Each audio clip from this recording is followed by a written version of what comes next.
సినీ నటుడు వైసీపీ మాజీ నేత పోసాని కృష్ణమురళి అరెస్ట్ ఇటు సినీ రంగంలోనే కాదు అటు రాజకీయాల్లో కూడా సంచలనం సృష్టించింది. జడ్జి ముందు హాజరుపరిచిన పోసాని తన బాధను మొత్తం కక్కేశాడు. జడ్జి ముందు తనను విడిచిపెట్టమని వేడుకున్నాడు. జైల్లో అడుగుపెట్టినప్పటి నుండి పోసాని అనారోగ్య సమస్యలతో బాధపడుతూనే ఉన్నారు. ఫైనల్గా జడ్జి ముందు ఆయన్ను హాజరుపరిచారు పోలీసులు. గుంటూరు జిల్లాలోని జడ్జి ముందు ఆయన హాజరుపరిచిన సమయంలో పోసాని బోర్న విలపించారు. తన అనారోగ్య పరిస్థితి గురించి జడ్జితో చెప్పి కన్నీళ్లు పెట్టుకున్నారు. బెయిల్ మంజూరు అయ్యేలా చేయమని, ఈ పరిస్థితుల్లో బెయిల్ రాకపోతే ఆత్మహత్య శరణ్యమని వాపోయారు పోసాని కృష్ణమురళి. అసలు ఇదంతా ఎలా జరిగిందో వివరించారు. తనపై ఉన్న వ్యక్తిగత కోపంతోనే ఇలా తనపై ఫిర్యాదు చేశారని టీడీపీ అధికార ప్రతినిధిపై ఆరోపణలు చేశారు పోసాని కృష్ణమురళి. ఇక తన ఆరోగ్య పరిస్థితి గురించి చెప్తూ ప్రస్తుతం తన ఆరోగ్యం అస్సలు బాలేదని, 2 సార్లు ఆపరేషన్ చేసి స్టంట్లు వేశారని, తనపై జాలి చూపాలని జడ్జిని కోరాడు. కానీ జడ్జి మాత్రం అతని అభ్యర్థనను పట్టించుకోలేదు. ఇక ఇరువైపులా వాదనలు విన్న తర్వాత పోసానికి 14 రోజుల రిమాండ్ విధిస్తూ ఆదేశాలు జారీ చేశారు న్యాయమూర్తి. 14 రోజుల పాటు రిమాండ్ని విధించింది.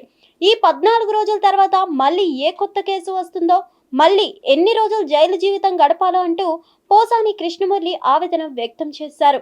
ఆయనపై దాదాపుగా 16 కేసులు నమోదయ్యాయి. ఈ కేసులన్నిటికీ ఆయన రిమాండ్లో గడిపి వచ్చేలా ఉన్నాడు.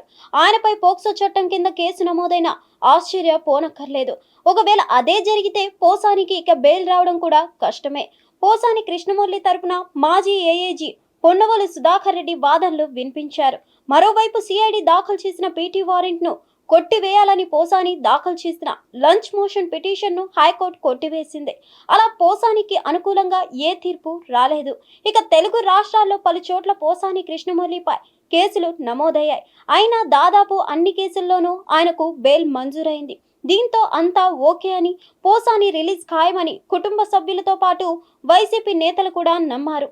కానీ వారందరితో పాటు పోసానికి కూడా గుంటూరు కోర్టు జలకిచ్చింది.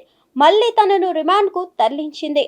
అక్కడ 14 రోజుల రిమాండ్ విధించగా పీటీ వారెంట్తో నర్సారావుపేట, ఆ తర్వాత కర్నూలుకి తరలించారు. నిన్న ఆయనపై నమోదైన కేసులకు బెయిల్ లభించగా ఈ రోజు గుంటూరు పోలీసులు మరో కేసు మీద ఆయన్ని పీటీ వారెంట్తో అరెస్ట్ చేసి గుంటూరుకి తరలించారు. కాసేపటి క్రితమే విచారణ జరిపిన గుంటూరు కోర్టు పోసానికి ఈ నెల 26వ తేదీ వరకు రిమాండ్ విధించింది. హిట్ టీవీ యాప్, ఇందులో short news, live news, entertainment shows, movies, digital magazines తో పాటు మీ జిల్లా వార్తలను కూడా ఫ్రీగా చూడొచ్చు. అంతేకాదు కేజీ నుంచి పీజీ వరకు విద్యార్థులకు స్కాలర్షిప్ కూడా అందిస్తున్నాం. ప్రతి వారం 10 మందికి లక్కీ డ్రా ద్వారా ఒక్కొక్కరికి 10,000 రూపాయలు అందిస్తున్నాం.